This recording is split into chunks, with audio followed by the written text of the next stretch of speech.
Yan ang reward natin sa pag-akyat. Grabe, priceless. Ayan yung mga experience na ganyan, priceless guys. Para siyang may race pa ng sun ng ng blessing. Kayo pag umakyat dito, maganda magdasal dito ng taimtim, lalo pag hindi masyado maingay. Sabi nila may CCTV pa nga daw dito eh. Ay pinagbawal nila yung yoset tsaka pero may vandal yung yung CR dito.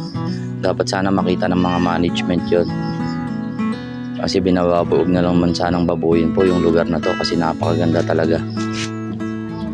Mga estudyante kasi mostly umaakyat dito eh. Ayan, 360 tayo guys, tingnan nyo naman, napakaganda. Pangasinan, Natividad Sky Plaza.